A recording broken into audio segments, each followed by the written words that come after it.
ताई काय सांगाल, मुख्यमंत्री एकनाथ शिंदे यांची जस्ट आता पत्रकार परिषद मुंबईत पार पडली, याच्यामध्ये त्यांनी असं म्हटलंय की माझ्यामुळे सरकार बनवताना काही अडचण निर्माण होणार नाहीये, शिवाय भाजपचे जे वरिष्ठ ठरवतील तो निर्णय मला मान्य असेल, भाजपचा जरी मुख्यमंत्री दिला तरी आम्ही त्यांना पाठिंबा देऊ। एक गोष्ट आहे की महायुतीचे कार्यकर्ते म्हणून, पदाधिकारी म्हणून आम्ही महायुतीचे जे राज्यातील नेते आहेत आदरणीय एकनाथजी शिंदे साहेब, उपमुख्यमंत्री म्हणून देवेंद्र फडणवीस साहेब, आमचे नेते राष्ट्रीय अध्यक्ष अजितदादा आणि आमचे प्रदेश अध्यक्ष तटकरे साहेब असतील, भारतीय जनता पक्षाचे प्रदेश अध्यक्ष असतील, शिवसेनेचे सर्व वरिष्ठ नेते असतील, आम्ही सगळ्यांनी आपापल्या पद्धतीनं महायुतीच्या अधिकाधिक त्या ठिकाणी उमेदवार निवडून यावेत यासाठी आम्ही सगळ्यांनी प्रयत्न केला।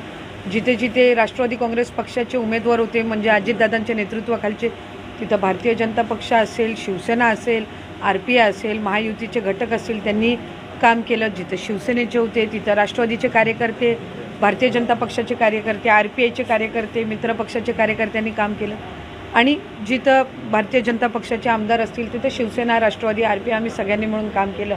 आणि आज जे दैदिप्यमान यश आपण राज्यामध्ये मिळवू शकलेलो आहोत, हे महायुतीच्या सरकारच्या कालावधीमध्ये राज्याचे मुख्यमंत्री एकनाथजी शिंदे साहेब, उपमुख्यमंत्री फडणवीस साहेब आणि उपमुख्यमंत्री अजितदादा यांच्या नेतृत्वाखालच्या सरकारने ज्या काही योजना राबवल्या, जी लोकहिताचे निर्णय घेतले, जे विकासात्मक दृष्टीने राज्य पुढे नेलं, त्याला एक कौल खऱ्या अर्थानं आणि भरभरून प्रेम या महाराष्ट्राच्या जनतेने दिलं। आणि आम्हाला विशेष आनंद आहे की आज मुख्यमंत्री जे असतील ते वरिष्ठ पातळीवर ठरवले जातील, म्हणजे व्यक्ती म्हणून, पण महायुतीचा आमचा मुख्यमंत्री असणार आहे याचा एक विशेष आनंद कार्यकर्ते म्हणून आम्हाला सगळ्यांना निश्चितपणाने आहे। आणि तिघांच्या नेतृत्वाखाली राज्यामध्ये निवडणूक लढवली, त्यामध्ये देशाचे लोकप्रिय पंतप्रधान नरेंद्र मोदी साहेब, त्याचबरोबर अमित शाह साहेब असतील, यांनी सुद्धा त्या ठिकाणी वेळोवेळी मार्गदर्शन केलं। आम्ही स्थानिक पातळीवर काम करत असताना आम्हालाही त्या पद्धतीच्या सूचना होत्या की जिथं जिथं महायुतीचे आपले उमेदवार आहेत, मग शिवसेनेचे असो किंवा भारतीय जनता पक्षाचे असो, तिथं आपण कार्यकर्ता म्हणून काम करायचं। त्याच पद्धतीच्या सूचना त्या पक्षाच्या नेतृत्वाने दिल्या आणि म्हणून आज हे यश आम्ही मिळवू शकलो। त्यामुळे कुठं ना कुठं तरी महायुती म्हणून पुढच्या कालावधीमध्ये राज्य पुढे नेण्याचं काम हे या तिघांच्या माध्यमातून होणार आहे। राज्य सरकार बनवण्यासाठी कुठेतरी वेळ लागतोय का? कालची अशी बातमी आहे की एकनाथ शिंदे यांना उपमुख्यमंत्रीपद आणि केंद्रात कॅबिनेट मंत्र्याचं दर्जाचं पद देखील देण्यात आलं होतं, मात्र ते त्यांनी नाकारल्याची चर्चा करण्यात आली। त्या संदर्भामध्ये मला अधिकची काही माहिती नाही आणि मी बोलणं योग्यही ठरणार नाही, कारण शेवटी आज मी मंत्रिमंडळातली एक सहकारी म्हणून काम करत असते, पण हे जे सगळे निर्णय असतात हे उच्च पातळीवर वरिष्ठ नेते ठरवत असतात। त्याच्यामुळे त्याच्यावर आम्ही सगळ्यांनी काही टीका टिप्पणी किंवा काही म्हणजे वक्तव्य करणं हे काही योग्य नाही। आम्हाला एका गोष्टीचा आनंद, समाधान आहे की आमचे महायुतीचे तिन्ही नेतृत्व एकत्रितपणाने पुढच्या कालावधीमध्ये सरकार चालवून आपलं राज्य पुढे नेणार आहेत। या संदर्भातल्या ज्या आमच्या सगळ्यांच्या भावना आहेत या आम्ही आमच्या नेत्यांपर्यंत पोहोचवलेल्या आहेत। राज्यात महिला आणि बालविकास मंत्री म्हणून आपण उत्तुंग चांगलं काम केलं आणि त्याचा कुठेतरी प्रभाव या यंदाच्या विधानसभेवर पडला। पुन्हा राज्यात सरकार आल्यानंतर कोणत्या मंत्रिमंडळामध्ये बसायला आवडेल? ती जे काही योग्य तो निर्णय आहे हे आमच्या पक्षाचं नेतृत्व घेत असतात। मला जी जबाबदारी हे 1.5 वर्ष दिली होती, मी मंत्री म्हणून काम करत असताना मला मुख्यमंत्री असतील, दोन्ही उपमुख्यमंत्री असतील, मंत्रिमंडळातील माझे वरिष्ठ सहकारी असतील, कुठेही मला एकदाही असं जाणवून दिलं नाही की ही म्हणजे काय म्हणतो सर्वात कमी वयाची, सर्वात लहान आहे सगळ्यांमध्ये किंवा महिला आहे म्हणून मग हिच्यावर अशी जबाबदारी द्यावी का नाही का काय, अशा पद्धतीचं कुठेही भावना कधीही जाणवलंही नाही दुरान्वे। आणि मी कदाचित फार असे कमी मंत्री असतात ज्यांना तिघांचं पण तितकंच पाठबळ मिळत असतं आणि मी त्यातली एक होती। मला तिघांनी योग्य ते मार्गदर्शन, कुठे कुठं कशा पद्धतीनं योजना राबवत असताना कधी काही एखादी जरी अडचण आली तरी तिघांचं मार्गदर्शन मिळायचं।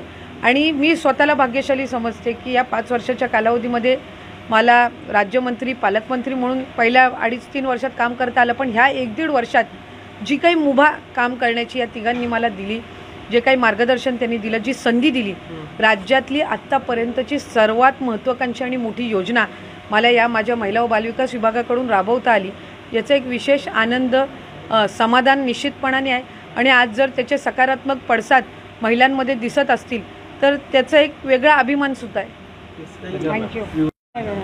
आता जे काही निर्णय आहेत ते महायुतीचे आमचे नेते मंडळी घेतील।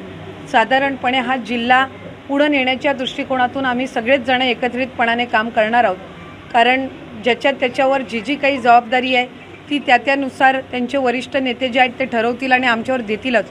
पण जिल्हा एकत्रितपणाने पुढे नेणं हे उद्दिष्ट आम्ही सगळ्यांनी ठेवणं गरजेचं आहे आणि माझ्या वतीने तर मी तोच प्रयत्न करीन. आज भरत शेठ आहेत, महेंद्र शेठ तिथे निवडून आलेले आहेत, प्रशांतभाई आहेत, रवी शेठ पाटील आमचे सिनियर त्या ठिकाणी आहेत. आम्ही सगळे हाच प्रयत्न करणार की आपल्याला रायगड जिल्हा विकसित करायचा आहे, पुढे न्यायचा आहे. हे मला एका गोष्टीचा विशेष आनंद आहे. म्हणजे असे फार कमी उमेदवार असतात ज्यांची काउंटिंग चालू असतानाच महाराष्ट्रातला पहिला निकाल श्रीवर्धन विधानसभा मतदारसंघातला आम्ही सगळे मतमोजणीला होतो आणि त्यावेळेला जवळपास 15 राऊंड बाकी होते. 15 राऊंड बाकी असायच्या आधीच मोजणीचे सगळ्या ज्या वाहिन्या आहेत त्याच्यावर आमचा विजय हा घोषित करण्यात आला होता. असे फार क्वचित वेळेला होत असतं, पण ही या मतदारसंघाची पुण्याई आहे. मतदारसंघाचे खऱ्या अर्थानं आमच्यावर असणारं प्रेम आहे. ज्या पद्धतीनं आम्ही या मतदारसंघाला साथ घातली त्याचा प्रतिसाद त्यांनी दिला आणि आज मला मताधिक्याने निवडून दिलं. माझी जबाबदारी यातून अधिकची वाढलेली आहे.